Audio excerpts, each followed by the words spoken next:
Hello my beautiful babies and their mommies. আজকে আমি শেখাবো কিভাবে সহজভাবেই আপনারা নিজেদের বাচ্চাদেরকে খুব সহজেই আঁকা শেখাতে পারেন এবং ঘরে বসেই ছোট ছোট টিপস যেগুলো আপনাদেরকে ফলো করতে হবে আর আমার ভিডিওটা মন দিয়ে দেখতে হবে। ওকে, ফার্স্ট অফ অল যদি আপনার বাচ্চারা বিগিনার হয় তো তাদেরকে অবশ্যই এটা জানিয়ে দিন যে বেসিক কী কী জিনিস আঁকার জন্য প্রয়োজন, যেগুলোতে আপনার আঁকা সুন্দর হবে আর সবার চোখে তাড়াতাড়ি সেগুলো আসবে, সেগুলো আমি দেখাই, যেগুলো যেগুলো ইম্পর্টেন্ট আঁকার ক্ষেত্রে। একটা বোর্ড, একটা ড্রয়িং খাতা, পেন্সিল, রাবার, কল আর একটা স্কেচ পেন আর রং।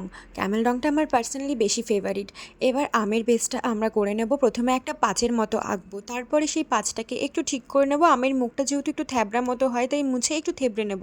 তারপরে পাতাটা আঁকবো আর সাইড দিয়ে পাতাটার শেপটা দেখে নেবে কিভাবে আমি করেছি। ঠিক আছে, এই ছোট ছোট টিপসগুলো যদি একটু ফলো করো তাহলেই তোমাদের আঁকা ভীষণ সুন্দর হবে।